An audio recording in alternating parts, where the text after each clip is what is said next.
प्रिय विद्यार्थियों, आज की क्लास में हम लोग महेंद्र शैली की बात करेंगे। आप देख सकते हो एक पर्वत या एकास्मक पत्थर जिसको काट करके मंदिर का स्वरूप दिया गया है। यह एक प्रकार का अलंकरण विहीन मंडप है। आप देख सकते हो इसमें किसी तरह की आकृतियां दिख नहीं रही हैं, केवल स्तंभों पे थोड़ा बहुत प्रयोग दिखाई पड़ रहा है। तो ऐसे में महेंद्र शैली की क्या विशेषता है? तो अगर ये एग्जाम में पूछ दिया कि पल्लवकालीन महेंद्र शैली के मंदिरों का वर्णन करिए, तो आप कैसे लिखेंगे, हम उसकी बात करेंगे। तो अब आप खुद देख सकते हो इस पत्थर को, और ये देखिए अलंकरण युक्त मंडप है। तो महेंद्र शैली में जो प्रारंभिक मंदिर थे वो अलंकरण विहीन थे, और जो बाद के मंदिर हैं उनमें अलंकरण पाया जाता है। आप जैसे कि इनका आप स्तंभ देख लीजिए, अंदर की भित्तियाँ देख लीजिए, है ना।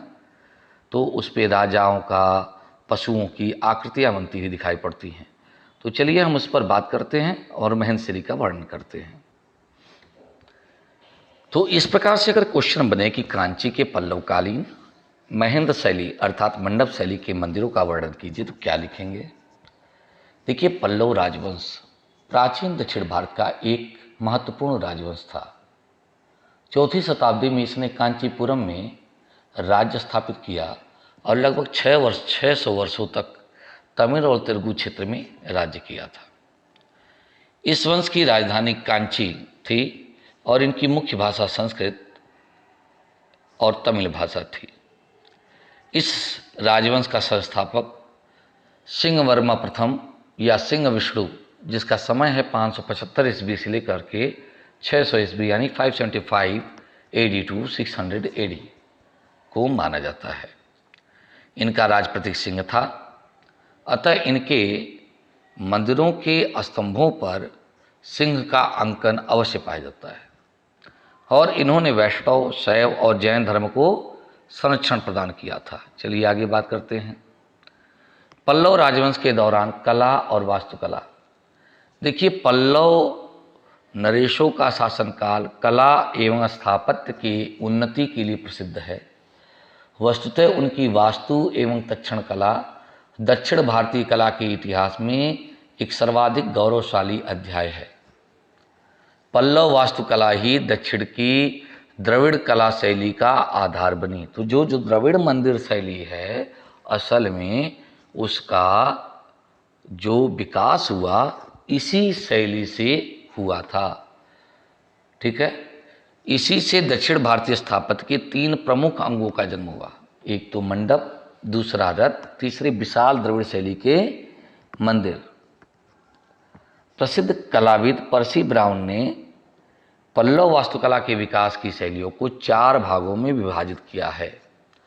एक है मंडप शैली, जिसे हम महेंद्र शैली के नाम से जानते हैं। दूसरा मामल्ल शैली, जिसे हम रथ मंडप शैली कहते हैं, नरसिंह वर्मन प्रथम के काल की है।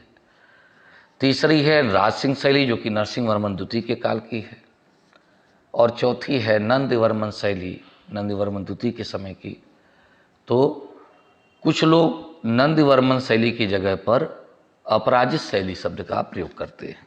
ठीक है, अब बात करते हैं महेंद्र शैली की। देखिए, जब एग्ज़ाम में लिखते जाते हो तो 250 वर्ड में आमतौर पे इसको पूछा जाता है। देखिए, पल्लव वास्तु का जो प्रारंभ है वो महेंद्र वर्मन प्रथम के समय में हुआ। ऐसा नहीं है कि सिंह विष्णु के समय में मंदिरों का निर्माण नहीं हुआ, हुआ था, लेकिन पल्लव वास्तु की जो विकास दिखाई पड़ता है वास्तविक रूप में, वो महेंद्र वर्मन प्रथम के समय से माना जाता है। इसीलिए हम पहली शैली महेंद्र शैली के रूप में पढ़ते हैं। महेंद्र वर्मन प्रथम की एक उपाधि थी विचित्र चित्र और दूसरी उपाधि थी चैत्यकारी। क्या है? चैत्यकारी।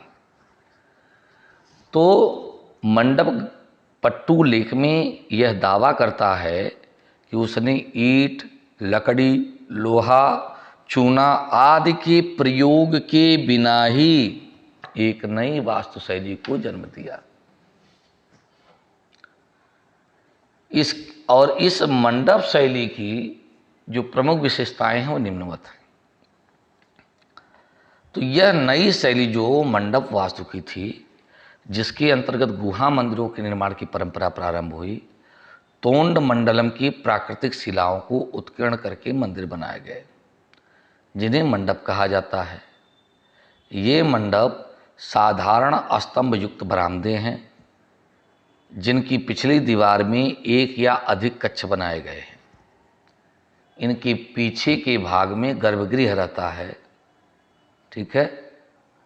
इस शैली के प्रारंभिक मंदिर सादे तथा अलंकरण रहित हैं, किंतु बाद के मंडपों को अलंकृत या सुंदर बनाने की प्रवृत्ति दिखाई देती है। पंच पांडव मंडप में 6 अलंकृत स्तंभ लगाए गए हैं।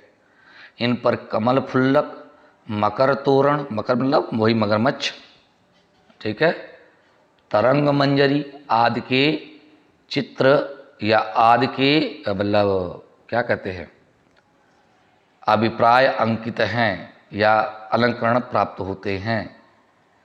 5वां, शैव मंडप के गर्भगृह में लिंग स्वरूप और वैष्णव मंडप के गर्भगृह में भगवान विष्णु की प्रतिमा स्थापित रहती थी।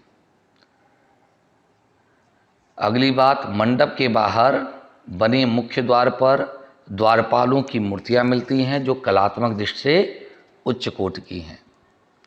मंडप के सामने स्तंभों की एक पंक्ति मिलती है। प्रत्येक स्तंभ 7 फीट ऊंचा है। स्तंभ संतुलित ढंग से नियोजित किए गए हैं और 2 स्तंभों के बीच समान दूरी पर खड़ी कुशलतापूर्वक रखी गई है। ठीक है, घड़ी नहीं खड़ी। स्तंभों के 3 भाग दिखाई देते हैं। स्तंभ का आधार तथा शीर्ष भाग पर 2 फुट का आयत है, जबकि मध्यवर्ती भाग अष्टकोणीय बना है। स्तंभ प्रायः चौकोर हैं, जिनके ऊपर शीर्ष सिंहाकार बनाए गए हैं। ठीक है। महेंद्र शैली के प्रमुख मंडपों में तो मंडक पट्टू का त्रिमूर्ति मंडप, पल्लवरम का पंच पांडव मंडप, महेंद्रवाड़ी का महेंद्र विष्णु गृह मंडप, ग्रामंडूर का विष्णु मंडप, त्रिचनापल्ली का ललितांकुर, पल्लवेश्वर गृह मंडप आदि विशेष रूप से उल्लेखनीय है। और महेंद्र वर्मा प्रथम के बाद भी कुछ समय तक इस शैली का विकास होता रहा। तो मुझे उम्मीद है आपको ये क्लास समझ में आई होगी।